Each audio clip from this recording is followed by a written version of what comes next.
Hello and welcome back. I'm Terry Cooper and this is Marvelous Videos. Batman, Killing Time, exploring the old villain who is too powerful for Batman.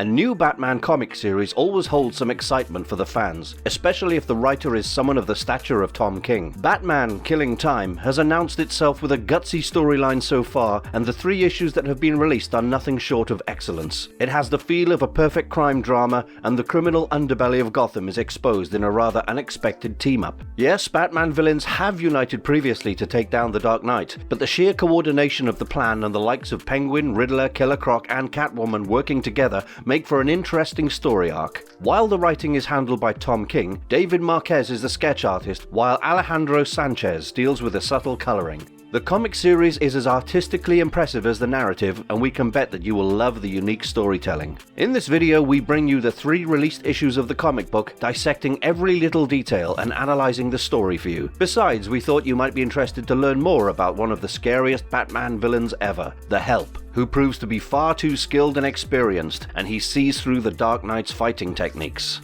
Before we go into our explanation, we have a very small request. If you like our content, please support us by subscribing to our channel. This is a small click for you, but for us, it means a lot. Thank you. Let's begin. Diving into the narrative, number 1, the heist of the century. Sometimes the first page of the comic book is enough to give you a clear hint of what is about to come. Batman Killing Time is a perfect example of that, as you see the grim and dark art by David Marquez, making it abundantly evident that things are about to go terribly wrong pretty soon. The stage is set for what is supposedly the heist of the century. However, there is a slight clause. The planners have to escape Gotham, and more importantly, escape the clutches of the Dark Knight. We see a mysterious man, Waylon Jones, walking up to the gates of the First National Bank of Gotham City. His face and body are covered by a huge oversized jacket and a large hat, and it's likely that the man is trying to conceal his identity. The security guard Julian lets him pass through the gates, and a brief flashback shows that the guard was by all means bribed by the planners. He reached a compromise during his regular visits to a strip club, and he probably knows what Waylon Jones is all about, but still lets him go. Once Jones steps into the bank, you realize that the man is quite taller and better built than everyone else around him. Turning the clock back an hour, and Selina Kyle is seen playing tennis with Mrs. Barrington, who appears to be someone pretty important and established. She has no idea that her opponent is the vicious Catwoman, and she is simply enjoying the intense game. Back at the bank, Jones heads straight for the bank teller and reveals his intentions. He wants all the money in the bank. It soon becomes clear that the man was preparing for a daring robbery all along, and the alarm bells start to go off, alerting the cops. Commissioner Gordon learns about the crime and its nature, and he realizes that it's time to switch on the bat signal to summon the Batman. Meanwhile, we get another glimpse of what happened between Catwoman and Mrs. Barrington. We learn that Mrs. Barrington's husband is someone really important, and he has placed 2 guards to stay by his wife at all times. Catwoman makes an excuse to isolate Mrs. Barrington, and so far, her plan seems to be working perfectly. There are some more shocking twists in store for you because the Riddler walks in to negotiate with Mr. Barrington, who turns out to be the director of the bank. He gets a call from his wife, now a hostage of Catwoman, who made short work of the guards. Mr. Barrington must agree to the terms because he really has no other choice. On the other hand, Jones is revealed to be the notorious Killer Croc. The Batman arrives at the crime scene ready to take on the menacing beastly Croc. The narrative keeps moving back and forth to give you a clear view of all that's happening. Mr. Barrington is forced to use his privileges as a senior official to guide the Riddler to the lowest vault facilities of United Bank. The writer uses this time to give a brief backstory of Croc and how his body changed after the accident. Vera, the love of his life, is repulsed by his new appearance, and he realizes that he would need a hell of a lot of money to afford the surgery to change back to his original form. Currently, he is busy fighting Batman, and the Cape Crusader lands a few powerful blows on the monster. Back in the vaults, the Riddler manages to get to the most secretive sections and gets his hands on the box that holds their desired item. Together, all the villains seem to have achieved the impossible. He calmly walks out of the bank, and Catwoman is waiting in a car, equally amazed at the success of their mission. Vera receives a guest who goes by the name of Help, and this old man delivers a bag full of money to be stored by her till Croc gets out of Arkham. It's safe to assume that he was caught and locked up in Arkham Asylum, but not before he got all the money he needed by completing the task. The agreement between Penguin, Riddler, and Catwoman seems to have neared its end. When they meet and Penguin demands the prized possession, Riddler and Catwoman are not ready to give it up. Riddler beats him up with his umbrella, and they leave with the box as Penguin lies in a pool of blood. Batman and Commissioner Gordon discuss this strange heist by Riddler and Catwoman, and they soon discover that what has been stolen is something far far too precious and too dangerous in the hands of criminals. This is just as good as it gets in terms of perfect beginnings, and the brilliance of the organized crime leaves the reader amazed. Besides, the final moments of the comic issue highlight the betrayal by the Riddler that promises to have a few consequences. In short, the first issue laid the perfect foundation for the narrative to unfold, and you can be sure that more of the good stuff follows.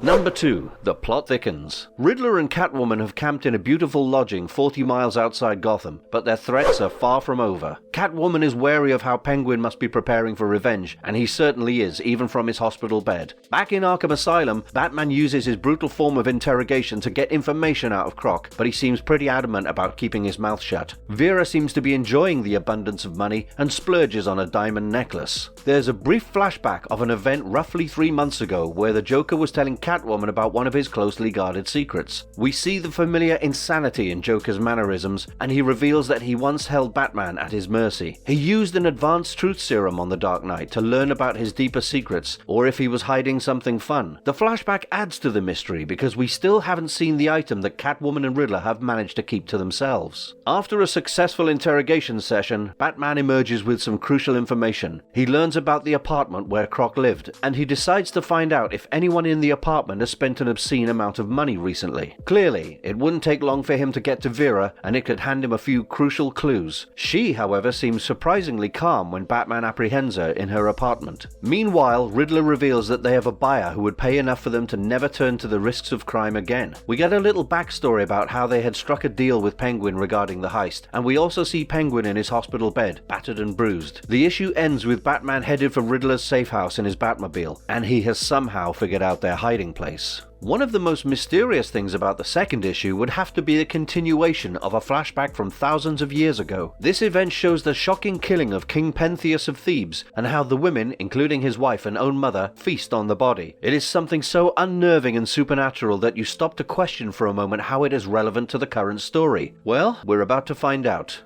Number 3. The Help takes center stage. The third issue opens with a bang, literally. We find out that the Help paid a visit to Catwoman and the Riddler, and he is introduced as a man who works for the Penguin. It takes him a few seconds to knock Riddler out of the fight, and he inquires about the presence of Catwoman. It is revealed that even in his seriously injured state, Penguin managed to write a message for the Help, which said, "Kill them all." However, the Help is interrupted by the arrival of Batman. They engage in a fierce fight which turns out to be surprisingly one-sided. It's termed as the first of many legendary battles, so we can be sure of getting many more of these in the future. He dictates terms the whole time, and Batman is simply no match for his enhanced skills. It's baffling and shocking to see an old man kick and punch the Dark Knight to the ground as if he was a little boy fighting a giant. He mocks and ridicules the masked vigilante for his fighting moves, identifying them all and tracing them back to the trainers. He knows all about Ra's al Ghul, the Canary, and many others, and it becomes evident that we're witnessing an expert doing what he does best, kicking ass. Finally, he knocks the Batman unconscious with his steel cane, and more importantly, the prized possession is somewhat revealed. It was a gift that Batman received from Ra's al Ghul during his training days. The latter termed it as the most valuable possession and gave it to the Dark Knight for being his true heir and bearer of his legacy. All this time, the Riddler and Catwoman get into a truck and drive away as fast as they can. Riddler's injuries are getting worse by the hour, and time is running out for them. The prized possession is revealed to be linked with the historic flashbacks from all those years ago. It's a magic box that appears to have the ability to revive the dead. Or does it? Was it all a hoax? We'll find out about that in the coming issues, but for now, the Help takes the center stage. He leaves a card for Batman to contact him for better training, as if knocking him out wasn't insulting enough, and he meets the actual buyer who'd struck a deal with the Riddler. We see Catwoman getting away with an injured Riddler who seems to have been stabbed pretty badly, but the focus really has shifted to the Help. After a great deal of torturing, he finds out that the man was willing to spend a crazy amount of money to get the prized possession. Now he is curious and goes for Penguin at the hospital. He demands to know what the item is, and Penguin is not really in a situation to bargain. Batman seems determined to get to the bottom of this, but there is little that he can do when the enemy is far superior. We will be waiting eagerly to find out what happens next, and we'll keep updating you about the same. All About Help, the star of the series. Picture this for a second. Your favorite superhero is beaten to a pulp, not by some menacing supervillain, but simply by someone who is far more skilled. Yes, that's precisely what happens, and we can assure you that it'll be a rather shocking moment when you watch the Caped Crusader get beaten up. Their first confrontation will be a memorable moment for the fans because of the sheer nonchalance shown by the Help. He's not bothered in the least that the Dark Knight stands before him, and when the fight begins, you immediately know why. He can literally identify the techniques that Batman learned from his trainers such as Ra's al Ghul, the Wildcat, and others. It's a fight scene that makes the superhero look like a clueless kid, and the Help calmly keeps on offering advice while nullifying all his moves. Eventually, he knocks out Batman without too much of a fuss, and you immediately feel respect for this character. He doesn't look very intimidating, but clearly his skills overshadow that of Gotham's savior. Not many can defeat Batman in hand-to-hand combat so effortlessly, and the frightening aspect about the Help is his carefree, casual attitude. He talks about his heinous acts of torturing people for information like it's nothing, and the professionalism of this ultra-cool badass is unquestionable. He's as methodical as a Navy SEAL, and yet there is something so unpredictable about him that the reader will feel jittery. What makes him even more interesting is the fact that he seems to have trained each one of Batman's mentors. This puts some new theories regarding the Batman's origins, and the Help simply cannot be taken lightly because teaching the best fighters in the DC universe is no joke. He's worked with heroes and villains alike, and he even reveals that he trained Black Canary when she was around 12 years old. He acknowledges the moves of people like Richard Dragon and Henry Ducard, and even seems to have trained skilled assassins like David Kane. This points to his age and wealth of experience, but aging certainly hasn't slowed him down. Maybe, instead of traveling the world and learning from various experts, Bruce Wayne could have just struck a deal with the Help and learned it all perfectly. We really don't know where the story arc will take him next, but we certainly hope that the narrative keeps up with the reputation that they built for him. As for the Dark Knight, he has two choices right now. He can bring the Help to justice for his crimes, or he can use the opportunity to learn from the best in the business. It remains to be seen if the Help becomes one of the Batman's crucial mentors, but he certainly has the potential to be one of the greatest. Marvelous verdict on this intriguing Batman series. A new story in the old world. The territory is all too familiar, and so are the characters. In fact, apart from Killer Croc and the Help, you have seen just about everyone in the recent Batman movie featuring Robert Pattinson. Killing Time tells the story of a young Batman who is hit by a crime that is bigger than he expected. The story will keep you on the edge of your seats and make you turn the pages faster and faster. The writer jumps back and forth in time to tell the story, but there is no confusion because of the clarity in the storytelling. Tom King uses his experience to pen down the cinematic masterpiece which could well be the plot of a super hit Batman movie. He's no stranger to Batman comics, but this effort is very different from his previous works. This is certainly a lot grittier if you consider the villainy on show, and we just hope things boil down to a satisfactory ending. Credit is also due for David Marquez, who does a terrific job of capturing the violence in the narrative through his art. This results in some fight scenes of epic proportions. Besides the iconic moment when the Batman is humiliated by the Help, there are some other nail-biting moments such as when Killer Croc and Batman fight it out, or when Penguin is beaten by the Riddler. We get to see the ideal versions of some of the familiar Batman rogues. Penguin, for instance, is portrayed as a more morbid version of himself when compared to the past. The antics of the feline fatale Catwoman are impeccable, and the Help simply steals the show with his shocking appearance. All's well that ends well, and if the remaining issues turn out to be as impressive as the ones we witnessed, prepare for a feature film, folks, because this one is simply epic.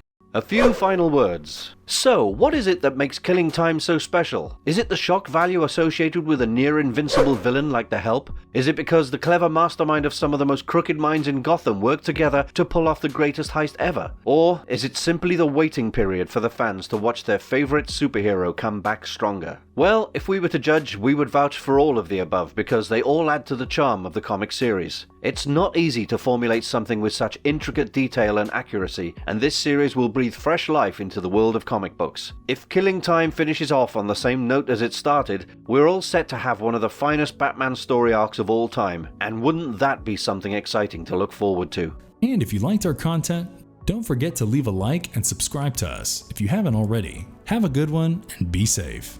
Thanks everyone.